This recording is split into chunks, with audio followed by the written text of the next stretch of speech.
What's good, everyone? This is V.K.O here with another astrological interpretation. Today, we're going over the Sun in the 12th house. First and foremost, we need to discuss what the Sun astrologically speaking symbolizes, which is a person's identity, their unequivocal ego, so to speak, and the progression through which the theme of the polarity of the sign and house the Sun happens to be embodying at a given time solemnly.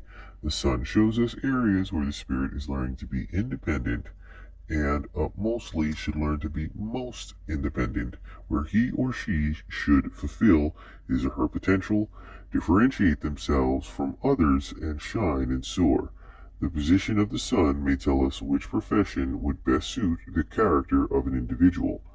The 12th house, astrologically speaking, is a house of hidden and unforeseen insight.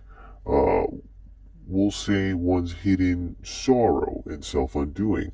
This is the most misunderstood house of all houses due to its sheer depth and magnitude of the house. All water signs, or all water houses, I should say, can be viewed with a basis of having something to do with the spirit or astral realms in one capacity or another. Despite this, the 12th house is a penultimately known for being associated with the spirit world and the unforeseen realms.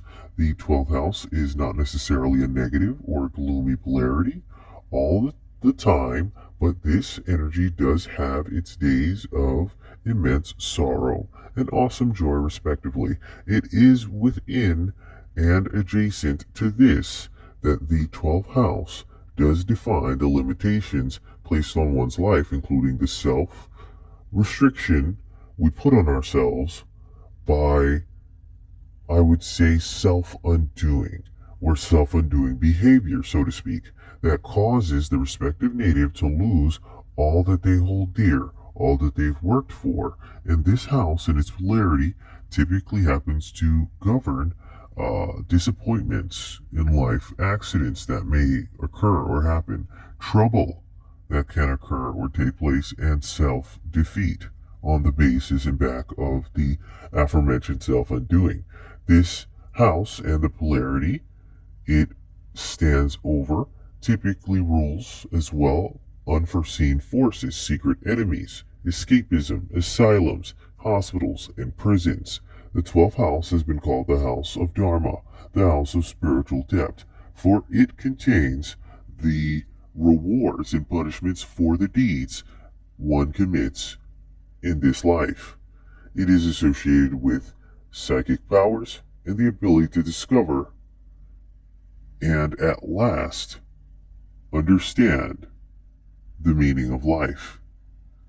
The Sun in 12th house, astrologically, the Sun being a planet of vitality and individuality, the Sun in the 12th house native will typically like privacy and peace and quiet and finds great joy in meditation and self-reflection as well as introspection. They may be very reticent or have difficulty expressing themselves and are close to only a few people. Success typically comes later in their life rather than earlier. I would say some benefic points of contention. There happens to be a deep spiritual understanding with these natives, and some malefic points of contention is they tend to lead a secluded or lonely life. In either instance, this has been V.K.O here with another astrological interpretation. I do appreciate you for listening. Don't forget to like, comment, and subscribe. I'm out.